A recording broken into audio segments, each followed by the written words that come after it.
Hello, everybody, and welcome. Nice to see you all. Nice to see some familiar names back.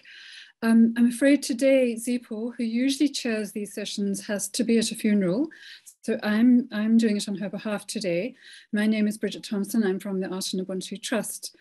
And today is a special day because of Sol Plaatje, because I think any kind of reclamation of South African intellectual history and culture pivots around Sol Plaatje's contribution. Just a little bit of housekeeping before we continue. I think you should all know that we do record these sessions. I think the message does come up, and I think you are aware of that. And the recordings will eventually be on our website, quite soon, in fact. The other thing I'd like to mention is that usually the discussions go on for longer than scheduled. So I think we can unofficially say that they go until 3:30 and not 3. And yes, so as I was saying, Sol Plaatje, there's been a lot written about him, and there's still a lot to write about him. For my generation, the Raven Press biography of Sol Plaatje was what kind of reintroduced him into our awareness, as well as the efforts of Stephen Gray, Professor Stephen Gray, and others like him to republish Mahudi, Sol Plaatje's novel. It was also made into a comic book by Sackhead in the 1980s, which also made some of his work accessible to all. And there's, in recent years, there's almost an industry of in literature departments, English literature departments, about the translation of Plaatje into Plaatje's translations of Shakespeare into Setswana. But I think it was Sabata-mpho Mokae's biography in 2010, which began the revival of deeper explorations into Plaatje's heritage for us. And he wrote a small biography in 2010. And then in 2014, Professor Matjila and his co-writer, Karen Hare, retrieved a really precious manuscript from the Wits archive, a Tswana biography written by Silas Molema, the son of Chief Silas Molema, who was in fact Plaatje's partner and investor in many of his newspapers. And this biography is really special because it has the advantage of personal knowledge. It brings the person, Sol Plaatje, to life in very marvelous ways. And of course, with the anniversary of native life in South Africa, Brian Willan was already working on redoing the biography of Plaatje, and he's republished it in a much more extended volume.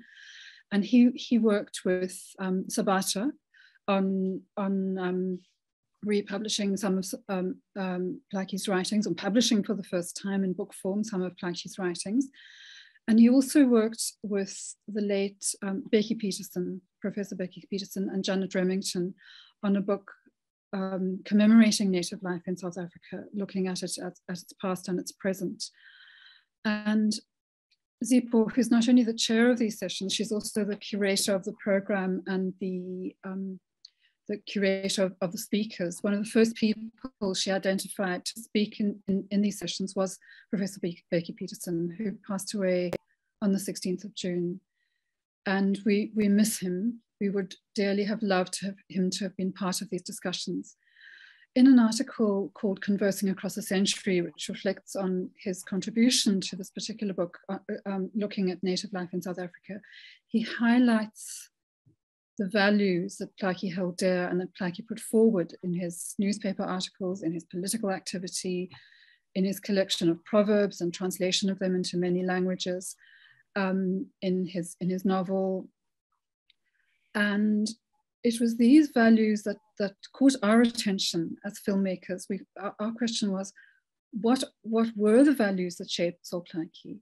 And the other thing that caught our attention was that despite this wonderful flowering of work about Plaatje in the last decade, it's all mostly within an academic framework, not all. And we ran a workshop in Kimberley and were absolutely amazed to discover that Kimberley writers and poets would say, oh yes, we know about native life, we haven't read it. or we know about Mahudi, but we haven't read it.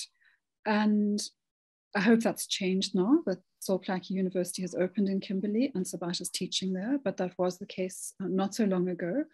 And across the country in Kamplushwa and Mpumalanga, when we showed this short film to some learners in a school, and we had to give them a background into the war, into the Anglo-Boer War, into the context of Sol Plaatje's life, these young 17-year-olds, 18-year-olds were absolutely furious to discover that they didn't know this. So general knowledge about Sol Plaatje and about most of our history is really lacking. So this short film, along with the other short films in the series, are an attempt to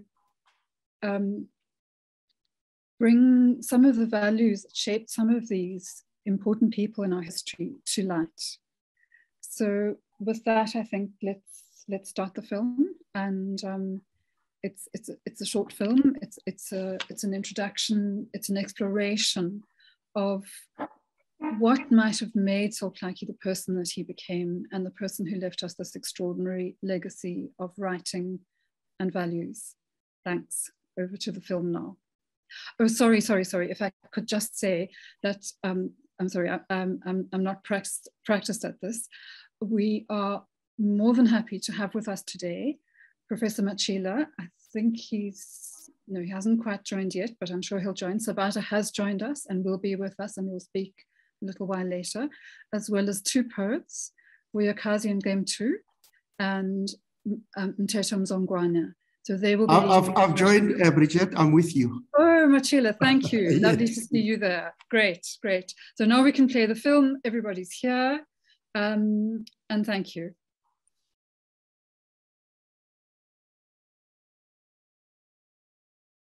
Hello, back again. It's now my really great pleasure to introduce two people who you've already met virtually, Professor Sekepe Daniel Matjila, who is one of our speakers for today. He's involved in research organizations and associations nationally and internationally. He's presented scientific papers and published articles on language, culture, and literature in various journals.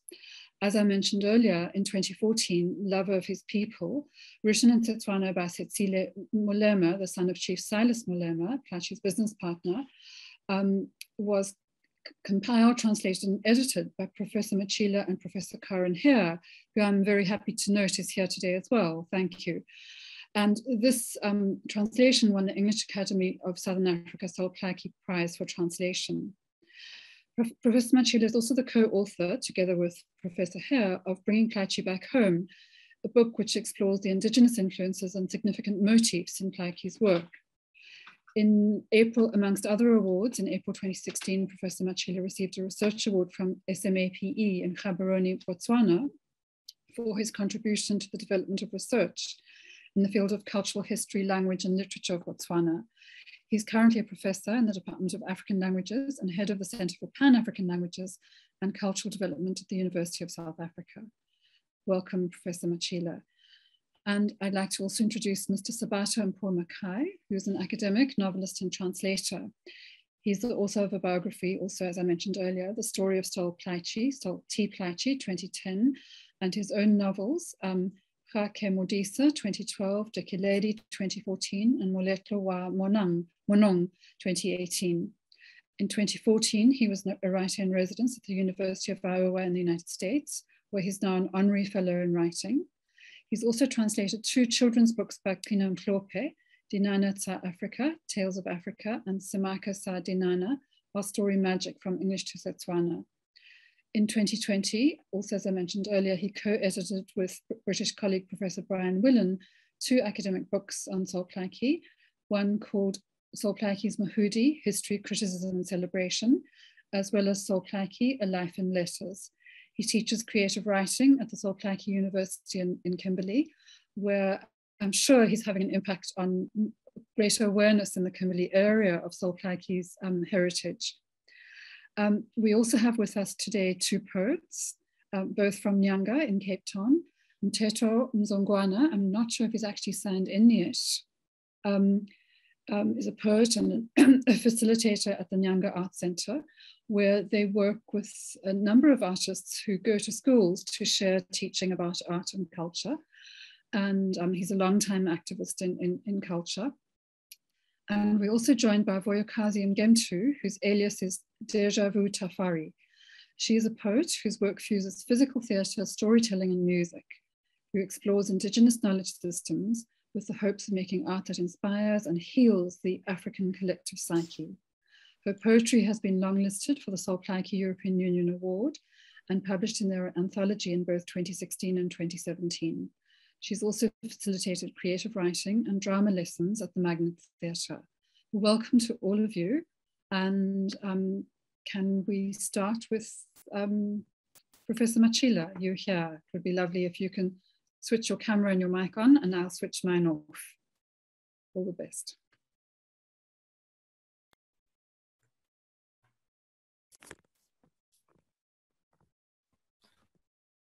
Thank you very much, Bridget. My talk is not going to be that long. I'm just going to talk shortly about Sol Plaatje and why we decided to write a book about him, especially the last one, bringing Plaatje back home. We were actually paying a tribute to Sol Plaatje, a giant of letters in South Africa, and the work aims to redress an unwitting distortion in the criticism that has painted a portrait of the impeccable English gentleman. This one-dimensional portrait is challenged by the thesis of the book that me and Karen wrote, namely that while Plaatje wore the outer trappings of Englishness and Westernization, he bore the inner sensibilities of a Motswana and African. Sol Plaatje, a pioneer Black journalist and politician, adopted Western ways of dress, spoke European languages, received a formal Western education, and was a Christian.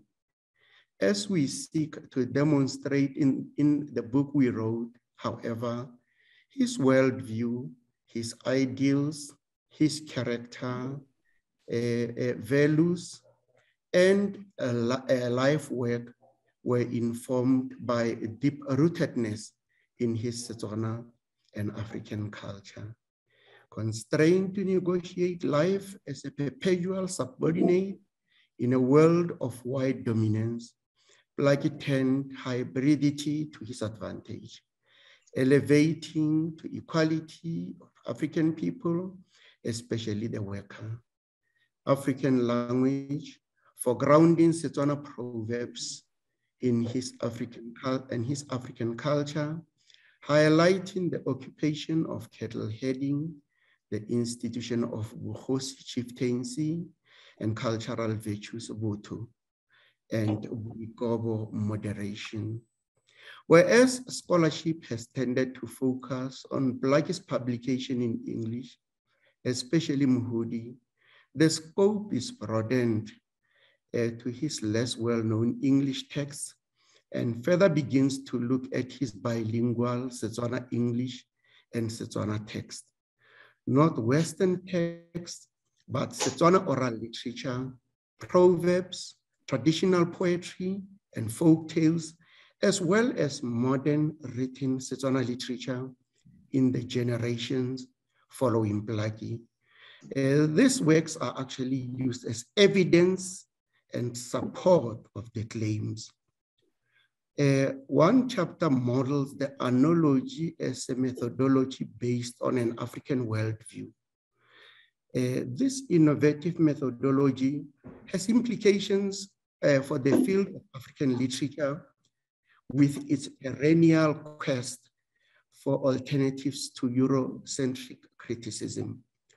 Plaatje worked tirelessly to promote the education of his people, and there's a great need for him still to be known to ordinary South Africans.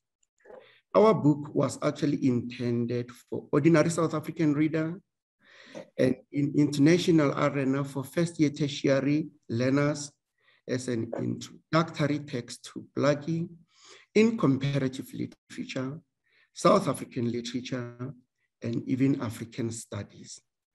It might equally appeal to scholars in African and Black studies, adding one more freedom fighter to the annals of Black people's struggle across time and space for recognition as human beings, as equals.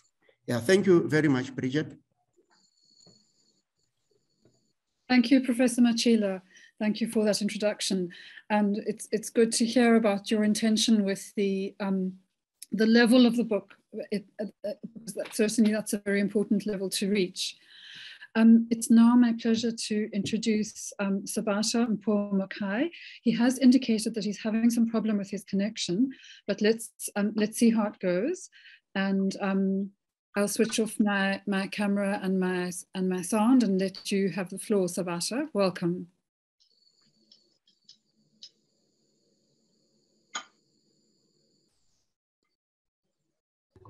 Thank you, Bridget. My connection is really bad. I can hardly hear anybody, but I hope you can all hear me.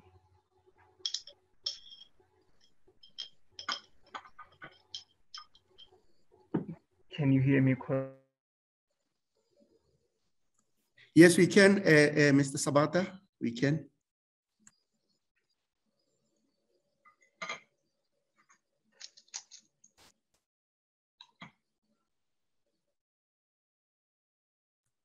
Mr. Sabata?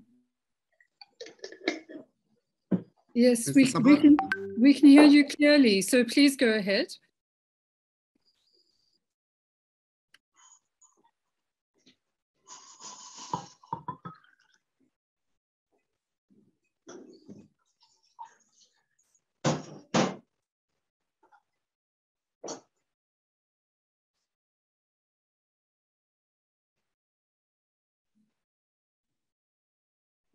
Sabata seems to have lost connection.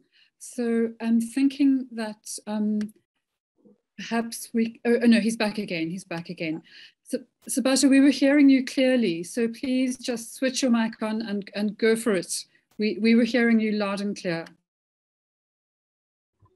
Okay, all right. Thank you, Bridget and colleagues, and thank you for this opportunity to talk about Sol Plaatje. I enjoyed the film. I watched it during the week and a little bit before my connection went bad earlier. What I would really like to talk about now is to actually focus on the two recent works.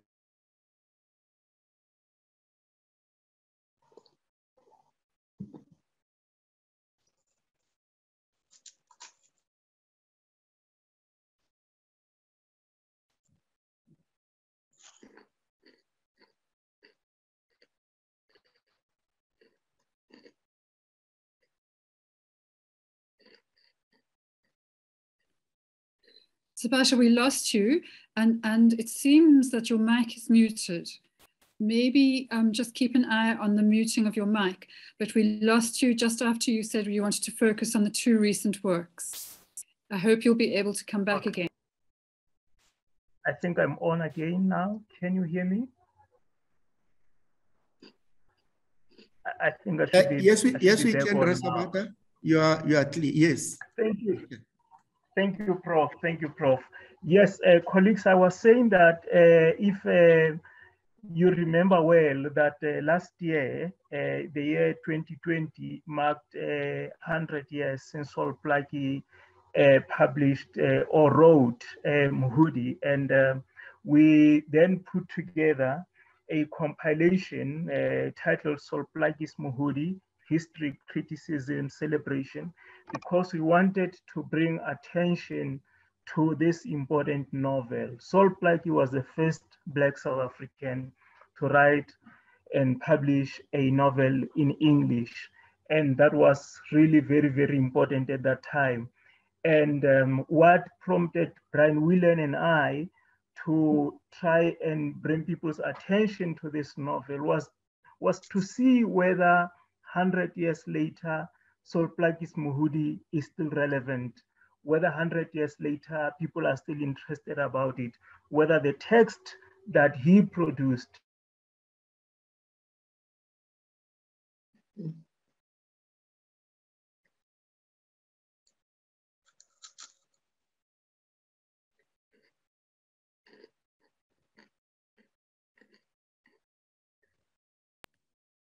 We seem to have lost you again briefly, Sabata.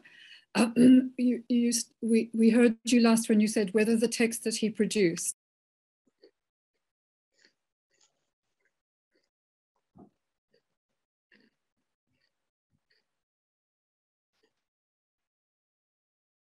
Yes. Thank you. I should be back on. Yeah. Yes. So what we wanted to do, Brian and I, was to try and look at this very important novel. 100 years later, is this still the text that we can use to examine our lives? Is this the text that is still relevant? The arguments, the story,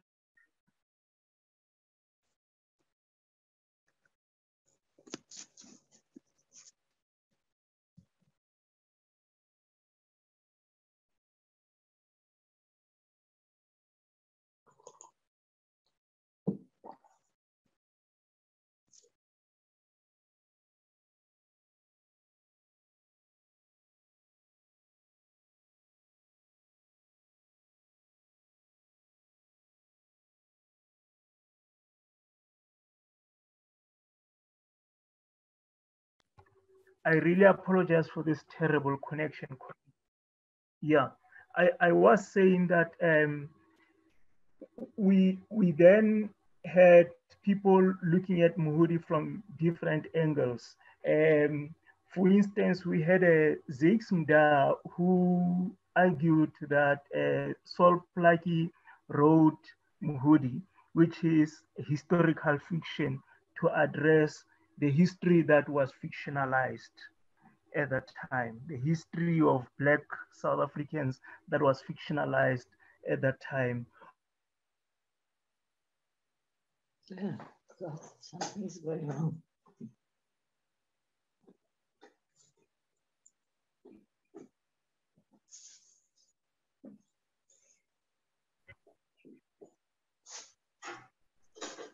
Okay. Colleagues, I really don't know if this connection is really doing us good, really.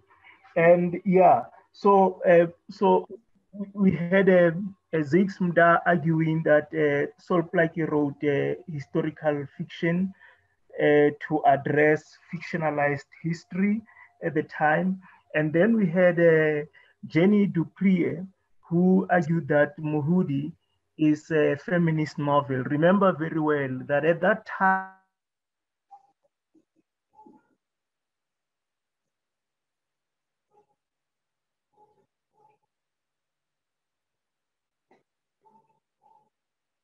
and Plaatje's written in 1920 had a young black Morolong woman as a central character, and that was very unusual. Hence the argument that Mohodi is also a feminist novel.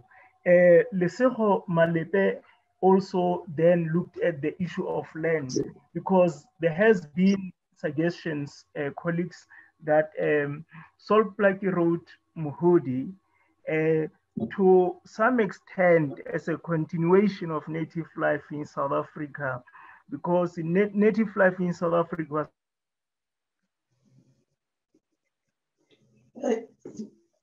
oh dear, this is a real problem. What a bad connection, eh? When you write a novel, you decide what the conclusion is. And I think I must pause there because my connection is really making it difficult, colleagues, and get other colleagues to maybe ask questions or contribute to the conversation. I'm very sorry about my connection. Sabata, we have a solution for you. If you can call on WhatsApp to a number that I've given you, to Abdul Qadir, he's part of the group, and he will share your WhatsApp through his connection. So his number I've sent to you in the chat, and I'll also SMS it to you. But while you get hooked up with Abdul Qadir, I will invite Vuyokazi to speak and to raise some questions. And in the meantime, I'm sending you via SMS, I'm sending you Abdul Qadir's number. And then I think we can complete your presentation in that way. And Vuyokazi, are you ready to speak? Can we invite you in? Yes, I am, Bridget. Okay, welcome. Thank you very much. It's a privilege to be able to participate in this discussion, especially as a young Black writer with a voracious appetite for literature, who has found resonance in the writings of such shoulders as we stand on as that of Sol Plaatje that we're talking about today. So I'm very happy to be here to learn more than anything from people who have dedicated years of scholarship to understanding this great genius that was previously overlooked and who has thankfully surfaced to the forefront of literary practice through the efforts. So thank you.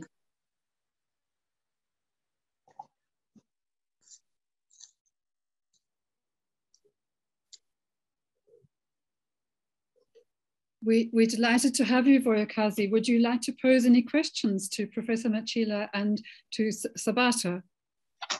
Not so much questions, but to maybe just say that I specifically resonate with the proposition of Moody as a feminist text, and that a book that was written possibly in 1920, as it is claimed, he invented a female protagonist who, being a cunning hunter, a capable psychic, a skilled herbalist, traversed the Kalahari and rescued her injured husband from the grips of a tiger and possible death. So exceptionalism aside, that was a brave proposition at the time in lieu of the prevailing Western literary norms of damsels in distress and knights in shining armor. So I'd say a formidable start for the first men of letters. And yeah, there's a chapter, in the final chapter, I believe, there's a very strong motive of Moody driving her ox wagon in the front seat, holding the rails, and with her husband and family inside the actual wagon. And that for me is a beautiful proposition of the idea of women being pivotal in driving change and transformation. So yeah, I really did resonate with that. In line with that as well, there's something that I picked up from, I think it was in my reading of Moody, where Vuyokazi is addressing, I believe he's addressing court, where he states the dangers of this amalgamation between, I think it was the Botswana at the time, and the Boers. So I think that as well would have been a way of Plaatje addressing the possible dangers that he foresees in the Union's amalgamation of the British into their plan to propagate the Native Lands Act. I'm looking for the section that I highlighted in that, yes. So Vuyokazi says, sorry, he says, they will rob them, referring to the Botswana, of their cattle, their children, and their lands. Despoil them of every land they have made unsafe for us. They will turn their women into beasts of burden to drag their loaded wagons to their granaries. They will use the whiplash on the bare skins of women to accelerate their pace and quicken their activities.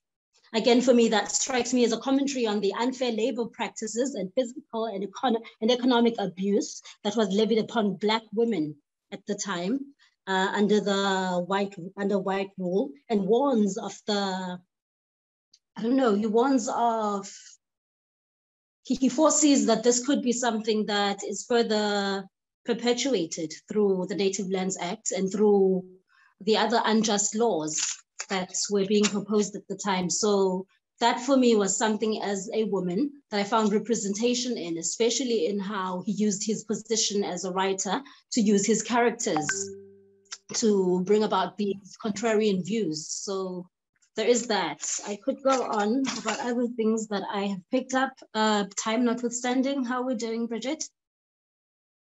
Doing fine. Please continue a little bit longer, Vuyokazi. We're interested to hear what you have to say. Okay, happy to. Thank you very much. Also found him to be a seasoned political analyst in that he proposed parallels between the British colonial judiciary systems of rule and the Khaotla, noting a need for the latter to adapt or perish at the hands of the former. That as well is something that I think we've been faced with as Black people till present day, where there's a need to weigh up pros and cons between the systems of the social systems really that govern Black life and Western perspectives, and see what works and discard of what doesn't. So I think he picked that up and tried to elucidate upon it in the novel Moody. That is, my views are based mostly on Moody. And I also want to comment on his journalism and how he used his reportage to present both Black pain, in a manner that is uninfluenced by the distortions, the silencing, and the trivialization of the often patronizing, denialist, and diminutive white gaze, as perpetrated by the newspapers of the time, highlighting the plight and affliction of the subjugated masses. Rhetorical as the question may be for me, it begs the question, can modern day journalism and media practice claim to be as unbiased? And I think in his efforts, we see what is possible for this fast deprecating field, journalism and media reportage, be it through social media and the censoring that news experiences before it reaches the people, and how he tried to contravene that in his establishment of the two newspapers, Tsala and what was the other one?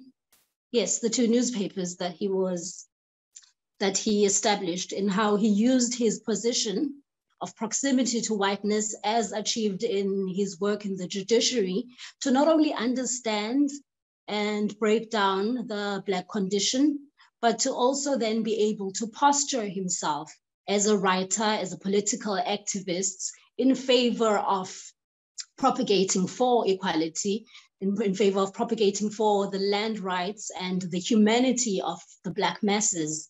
And I think that's something that is worth highlighting.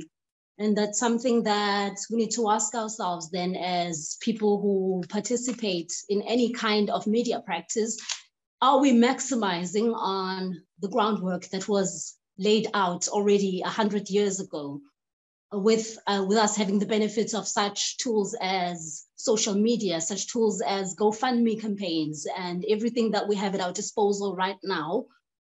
Have we yet reached a point where we can claim to be doing the best that we can? Because we saw the likes of Plaatje heading off across the seas to speak to people who were far removed from the realities that they were propagating in favor of, doing everything that it takes, from distributing pamphlets, from public lectures, and understanding the role of organizing as well, understanding what it means to be able to appeal to humanity in people, the general masses, but also being idealists in how they went and wanted to appeal to the crown, who very much would benefit from such acts as the Native Lands Act of 1913, but with the ardent belief that with their words, they will be able to affect change. And that's something that I premise myself in my work as a young writer who still wishes to see a couple of things change in the world. And yes, so I would say that I am greatly inspired, and I've learned a lot really in re-looking at the life of Sol Plaatje. Also proposing that his work was has a big contribution to make in the area of speculative fiction, in that he not only looks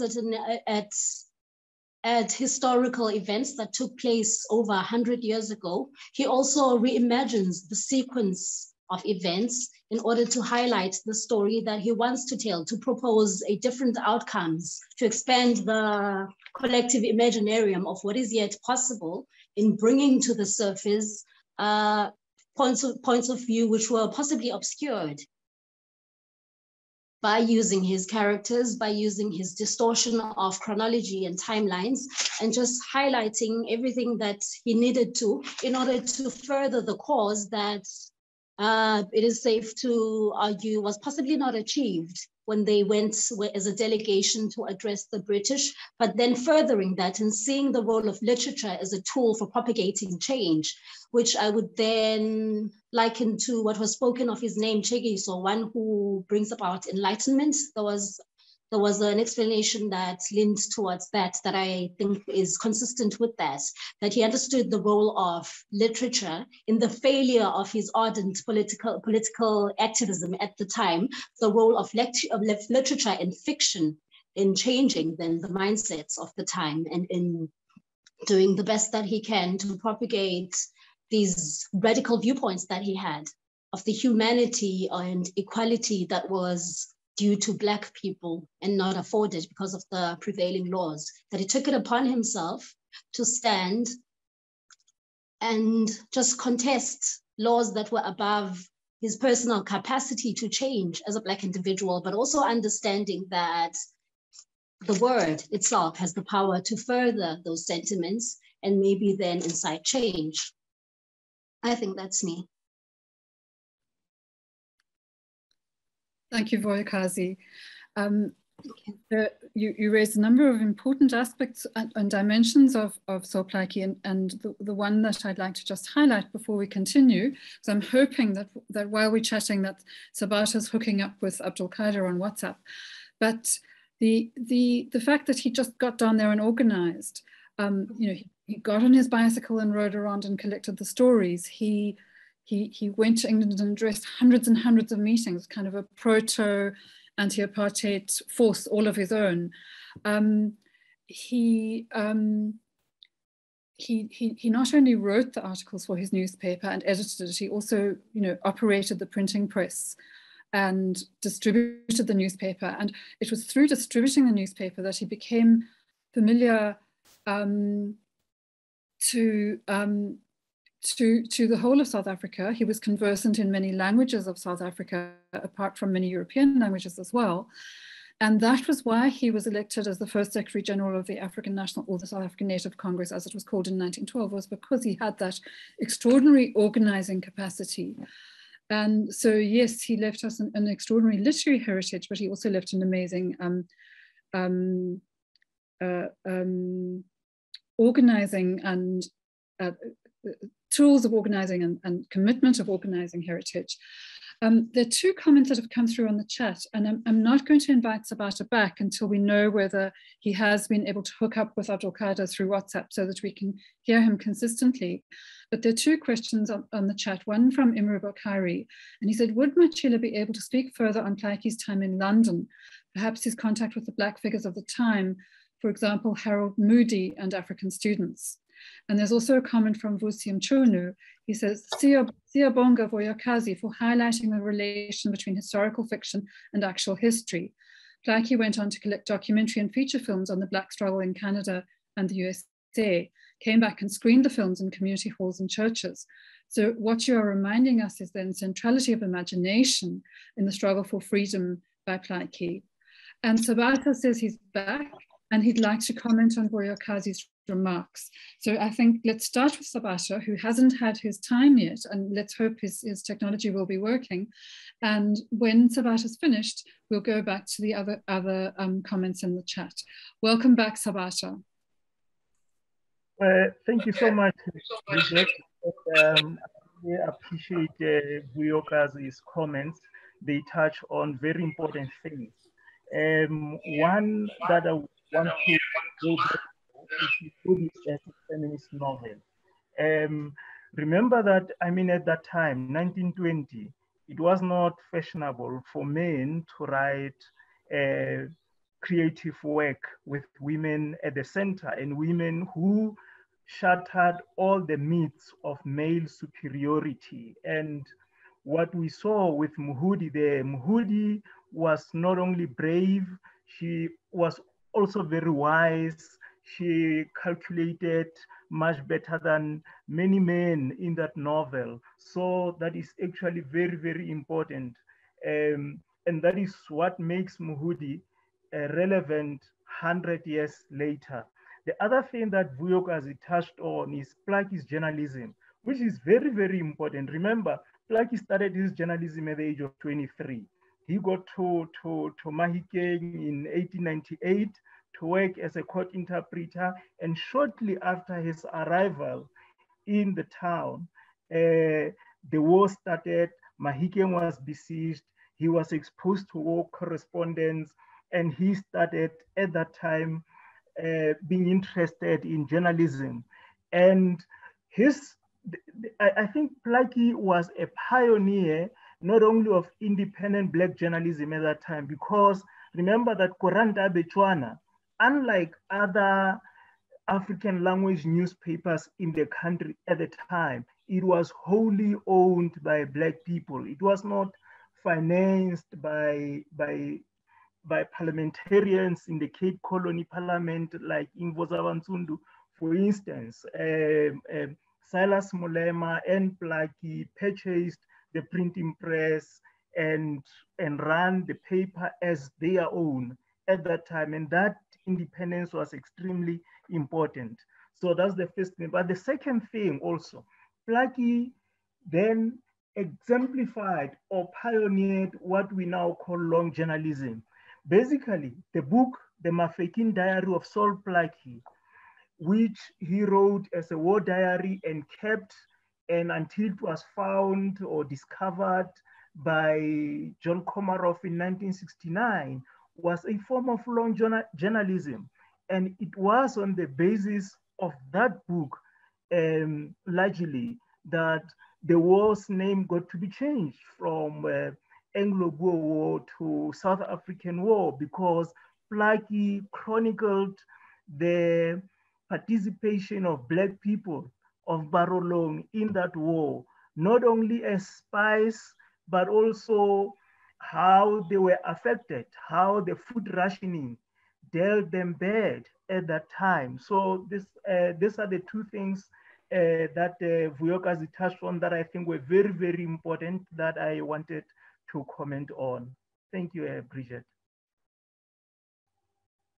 Thank you, Sabata. It was so lovely to hear you loud and clear.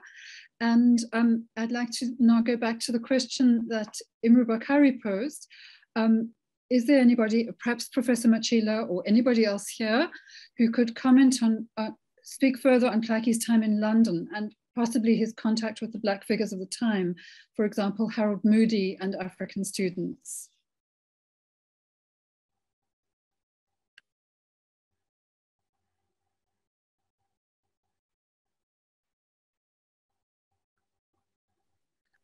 Imru, perhaps you would like to come forward and phrase that question, because it seems from the question that you have some knowledge of Harold Moody and African students in London at that time, and you speaking from London yourself, and perhaps you could, I mean, we perhaps don't know really what Plaatje's contact was, I don't know, but if you could elucidate a little bit on the world for African students in London at that time, that would be great. And then we can take the discussion from there. Quite briefly, from my interest in history, not being a historian, but a filmmaker and a writer of some, you know, some repute, I guess, but very interested in Pan-African history. Harold Moody was a very important figure in Britain at that time.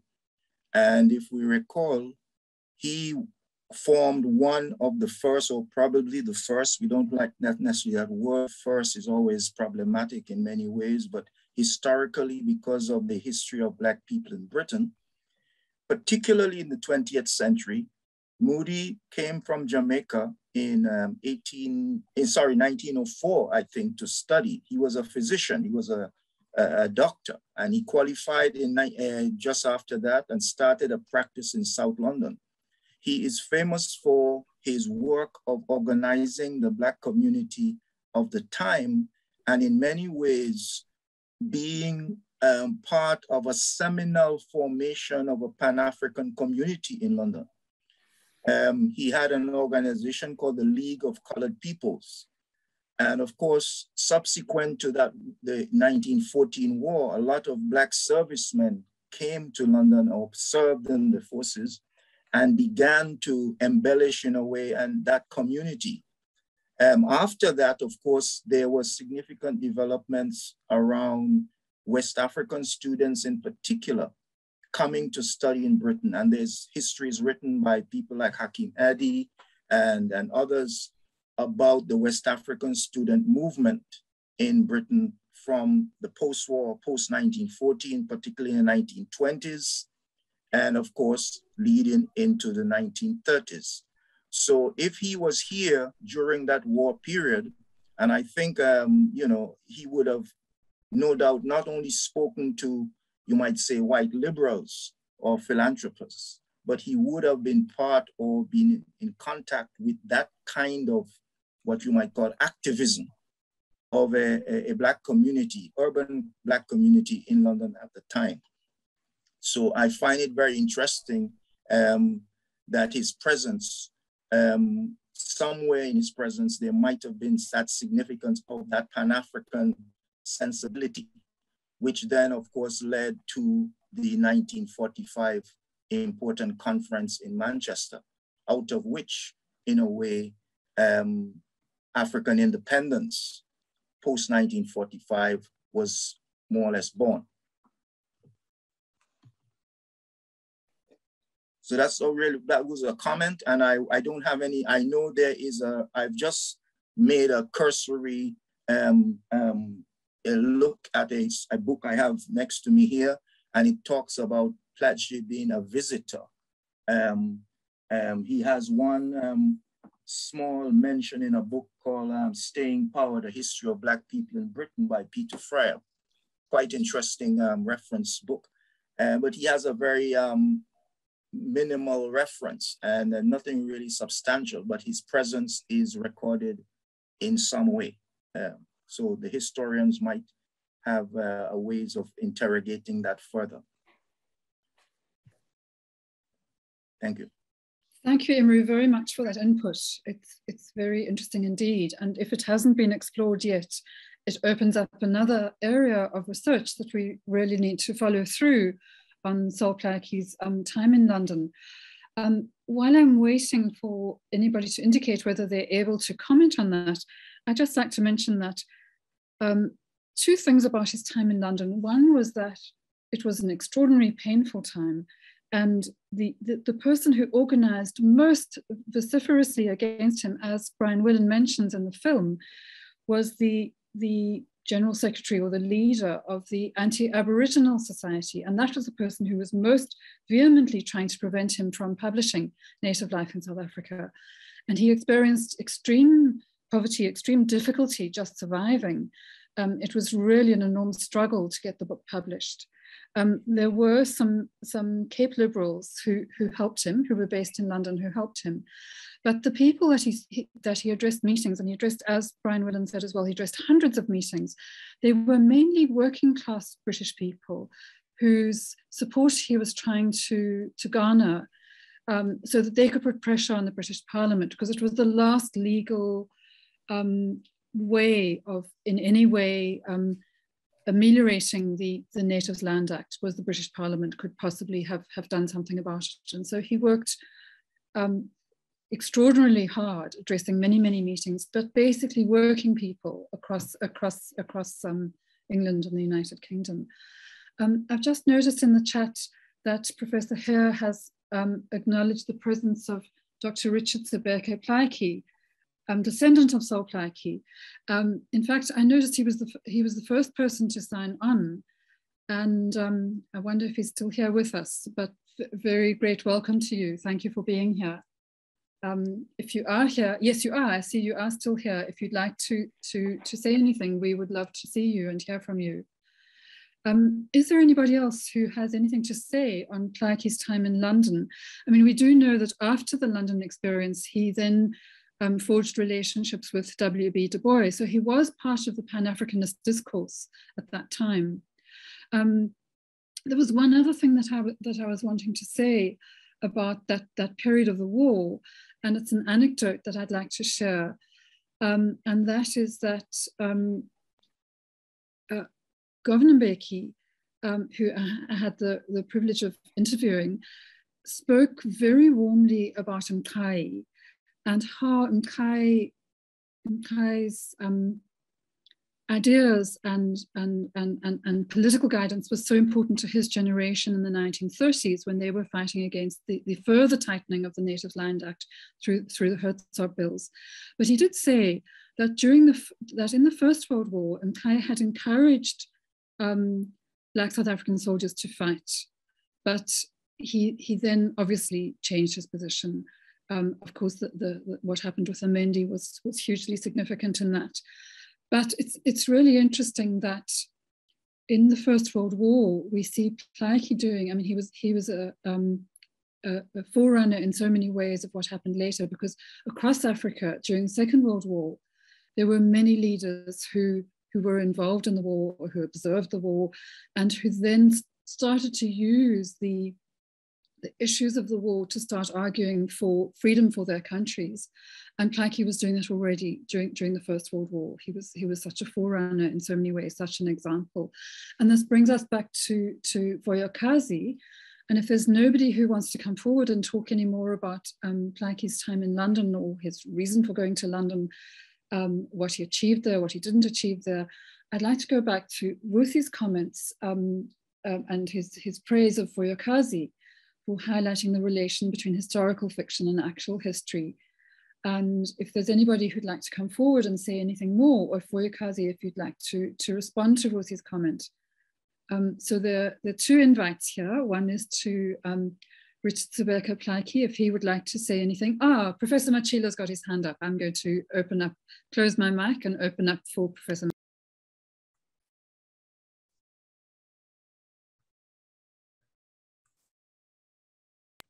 Please speak, Professor Matjila. Please unmute your... All right, can you hear me? Bridget? Yes, we can hear you. We can hear you. Thank you. I'm just muting my mic. Yeah, thank you very much. Before I actually address that one, I also wanted to comment on the influence of Sol Plaatje on Setswana literature. Immediately after the promulgation of the Act, Plaatje actually predicted that South Africans, especially South African Blacks, were going to be divided into three groups, that we are going to be relegated to farm workers, to domestic workers, and to mine workers. And indeed, that actually happened. I was looking at the first novels in Setswana from the 1930s. The first one was Mutimedi. It also resonates with what Sol Plaatje actually predicted immediately after the Land Act. I also looked at another anthology of poems, Selelo sa Motsadi. It also resonated. This poet was also talking about, because Plaatje predicted, but as from the 1930s, that is when the Land Act, especially the difficulties that were created by the Act itself, were being felt by the people. And here we also have got other people writing about it in novels like Bonno Botloelo in 1939 by L.D. Matshego. And then we also have got other books until 1976, Matloko Matloko. So now what I also wanted to say was that Plaatje made this prediction. And then now we can also look back to see at especially the problems that were brought by the Act itself and how he also predicted. When looking at different novels as well, like SAAPP, which is also a very old novel in Setswana, Masego, also Malakabi and Matluku. They were also looking at the Land Act of 1913 and how it caused impoverished families, that is, Black people actually became impoverished because land was taken from them. And then books also regarding the families raised by single parent, because from that time onward, men had to work in mines and in farms whilst their wives and children remained in the villages, and orphanages and incest and all those other problems that were caused by the act itself. So what Plaatje actually predicted immediately after the promulgation, people started experiencing that. And then in England, somebody was actually talking about his time in England. Yes, he actually had so many meetings with other African students from different countries in the continent. And the meetings were about development of Africa. They were strategizing on what is it that they can do to develop their own countries. And they also wrote plays and performances. These plays were actually performed in different theaters in London so as to show the people in London, especially the British, about the problems, not only in South Africa, but the continent at large. Now, one other thing, like when he was in England, I also remember when he had a meeting with Lloyd George, who was the Prime Minister of Britain by then. I remember people actually started discouraging him. They told him that it was not going to be possible, but after a long struggle, he managed to actually had that meeting with Lloyd George, a meeting that lasted for more than 2 hours. And they were, in fact, he was, Lloyd George agreed that he would actually give him something like 15 minutes. Now, what is important about the meeting is that Lloyd George himself was actually, as he himself said, that he was, he had this niggerphobia attitude at the time. And then he said immediately after his meeting with Sol Plaatje, it actually changed his views about niggers or Black people, as we were referred by this term at the time. And then he immediately wrote a letter to Jan Smuts, who was the Prime Minister, telling Jan Smuts and even advising Jan Smuts to say, Jan Smuts, I would like to plead with you to give this delegation their representative, Sol Plaatje. I've never actually come across anybody who is so articulate, who articulated the problems in South Africa like he did. And he wrote 2 letters. After 3 months, he also wrote another letter to Jan Smuts, pleading with him that I think the Land Act of 1913, the government must actually look at it and look at the ways that can actually be followed to see to it that they bring about changes. Yeah, these are 2 issues that I wanted to address. Bridget? Thank you so much, Professor Matjila. That's really riveting. I wasn't aware of the plays, and Imru, I think that answers your question to a large extent. Would you like to come back and comment? Not specifically, but I think it's an area of research that could be extended. There was indeed a significant community of Black people in Britain at that time, and I don't think they were necessarily friends of Lloyd George, for that matter, but they were part of this presence, which was indeed radicalized also by their experiences of the 1914-1918 war, and who went on to, spur a community presence in Britain which was very much around issues that were shared by Africans in South Africa. So you had the League of Colored Peoples, as I've mentioned. You also had the Gavi movement, which I think Plaatje had a relationship with because it was a global movement. And other, that kind of struggle for human rights and anti-racist struggle was very much part of what he would have found, not necessarily in the corridors of Whitehall, but probably on the peripheries of London somewhere, even though many of these people were professionals. They were students, they were, as I say, Moody was a physician.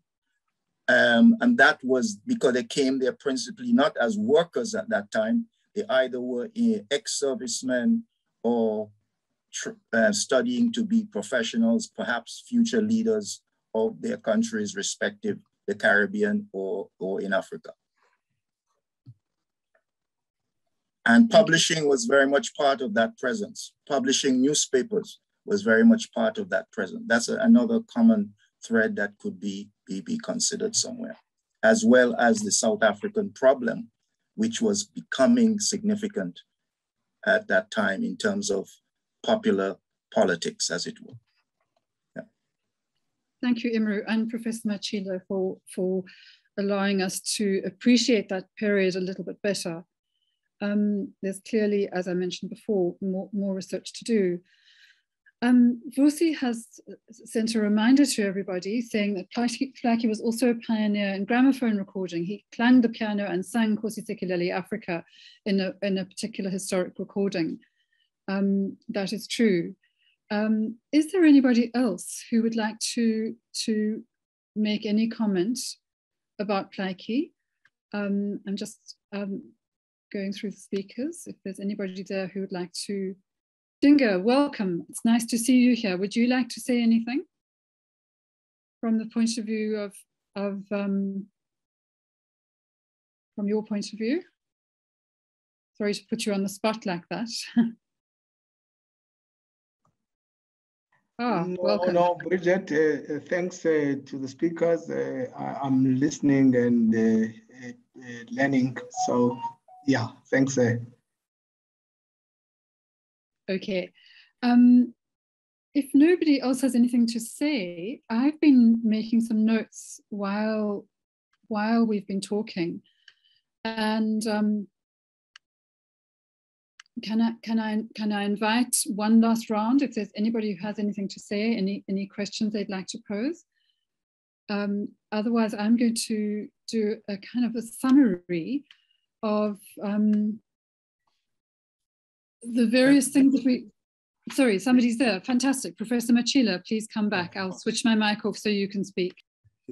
Yeah, thank you very much, Bridget. In fact, I wanted to make a follow-up and on one of the most important aspects that you touched, how disappointed he was when he was in Britain, not only because he didn't get support from the British, but because he was also disappointed by the Canadians, because he was also disappointed by the Americans, who actually promised that they were going to help him, and then unfortunately, so I still remember on the 8th of October, 1923, when he was, in fact, they decided to honor him because he was leaving London, coming back to South Africa. And there was a very big orchestra and musicians were also invited. And then I remember he actually sang this song with the orchestra and everyone lit a kindly light.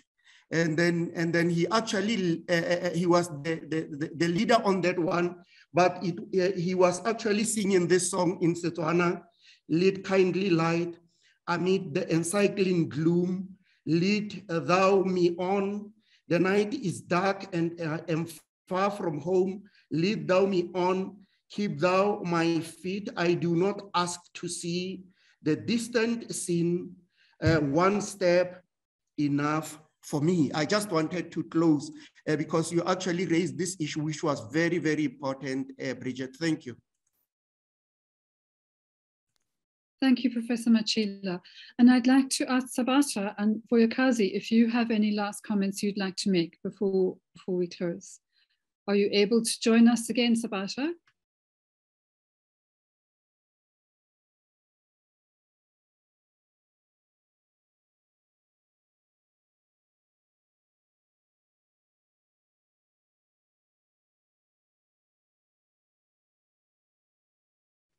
Sabata, your mic is muted, so even if you are saying anything, we can't hear you. Bridget is coming here through the, can you hear it? Speak now. Can you hear me now? Yeah? Yes, we can hear you clearly, thank you. Okay, thank you so much. I am now connecting via the WhatsApp, which is pretty uncomfortable.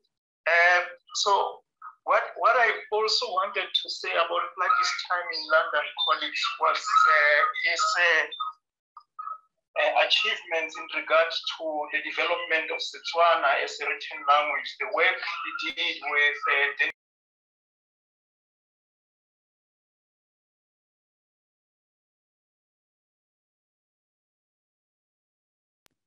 Sorry, we've lost you.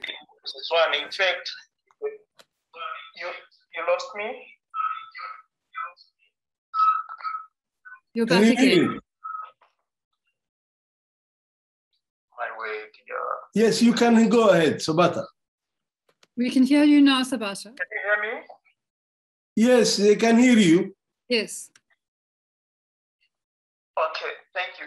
Yeah, I was saying that it was also during that time when he was working with Daniel Jones at UCL that he also translated Shakespeare into Setswana. And he was the first African to translate Shakespeare into an African language. And that was very, very important for us, the users, the speakers of that language until today. So that needs to be highlighted as well, that between those years, the first visit of his in London, 1914 to 1917, he had done a lot for Setswana as well.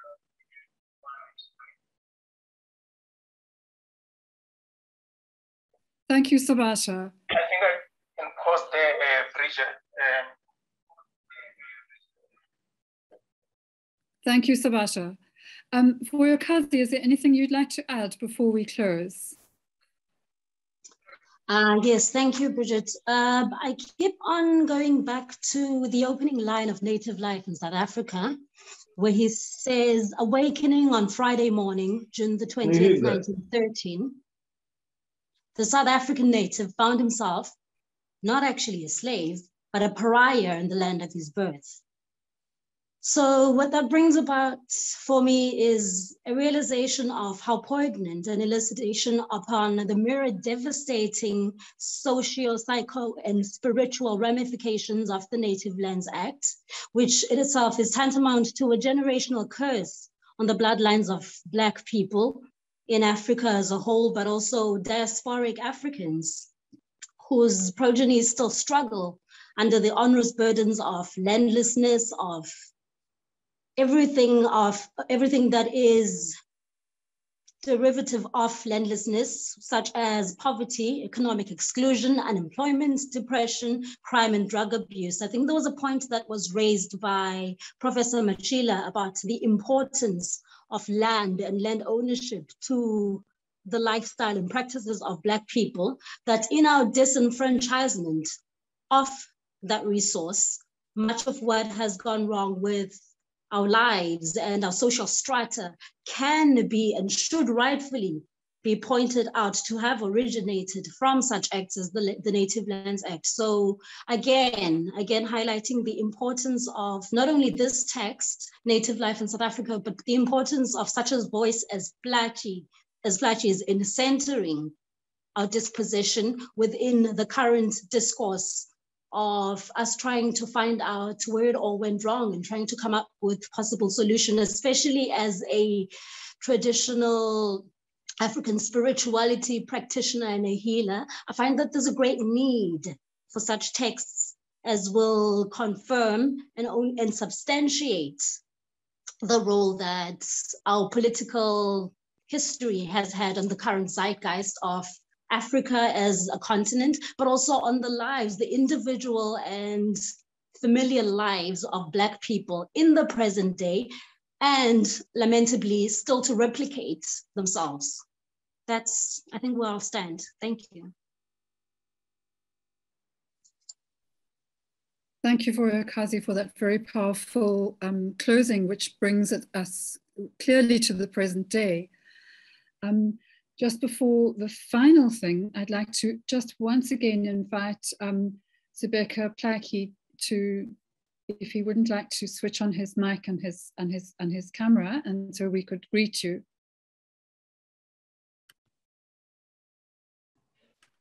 If you're still with us. Okay, I'm here. There you are. Thank you. Welcome. Hi everyone. I'm glad to be here. I really don't have much to say, except that, bravo and well done to a program put so well together. Can you hear me? We can hear you loud and clear. We'd love to see you as well, if you wouldn't mind putting your I'm trying to figure this thing up. Just hold on. I'm just trying to put on the camera. We saw you briefly. Is it? Okay. Just click on it. Hold on. Okay, now? Are you there? Great, we can see you. Wonderful. Oh, yes. Okay, great. Thank you so much, everyone. I really don't have much, but to give my, my congratulations for a program put so well together this afternoon. I was really looking forward to it, and I'm not disappointed, well done. This is really good. It is showing, it is giving us good courage to see that, the work of Sol Plaatje continues to be of much relevance. And this relevance is kept alive by none other than yourselves, who continue to reflect on this, the work of Sol Plaatje and what he means for South Africa.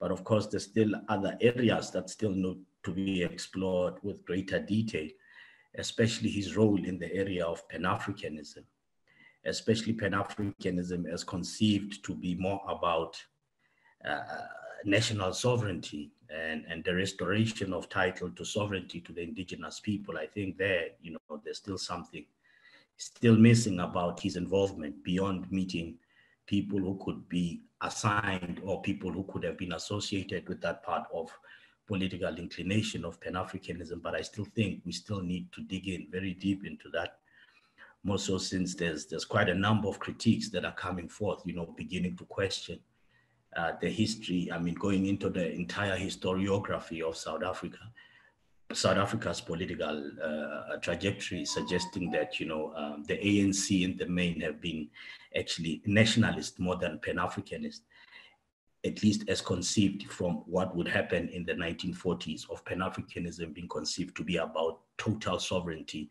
and the restoration of lost land to the entire Black community who was excluded from it. So a lot still needs to be explored, especially about Sol Plaatje and his role with that part of ideological inclination beyond that. But nonetheless, I'm very grateful to be here. Thank you for the good work and well done. And let's continue seeing such great things being presented to us. Thank you. Thank you very much indeed for joining us and for your comments. We take them on board. With that, I think we can close the meeting. And I wanted to say a really big thank you to all the speakers, all the contributors. And can we ask you all to switch on your cameras so we can have a picture of you all just before we close? Of course, if any of you are in pajamas, don't worry. We don't mind your pajamas, but you might not want us to see your pajamas. Lovely. It's lovely to see all the faces coming up. Some more. Switch on your cameras, please. Hello. Nice to see you all.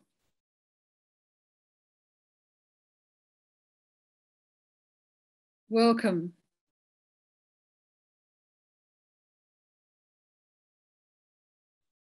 Everybody else in pajamas. Okay, no, fantastic. Lovely to see you all. Great. Faces are coming up. Welcome to everybody. Teminkosi, are you in your pajamas? Pintile. Be nice to see you all. Okay, everybody else is shy. But thank you, it's really been great. The work continues, Plaatje's mission continues. And there's somebody saying there's a PhD candidate from UFH who's writing about Plaatje and Pan-Africanism. So the work is continuing, that's wonderful. Thank you all very much for being here today. We have another session of ArtSat next week. It's the launch of a book called Listening to Literature, which we have Professor Matjila contributing to the book, and he'll be speaking as well as Vusi Mchunu and two other writers. There won't be a film, but we hope you'll come back nevertheless. And we look forward to having you. And I think our usual chair, Zipo, will be back. And it's been great to have you all. Thanks for the insights and thanks for your presence. And thanks again, Vuyokazi, for linking the perspective to today and the struggles of today. And special thanks to Professor Matjila and Sabata for speaking. We appreciated everything you had to say. Okay, bye. Thank you, bye.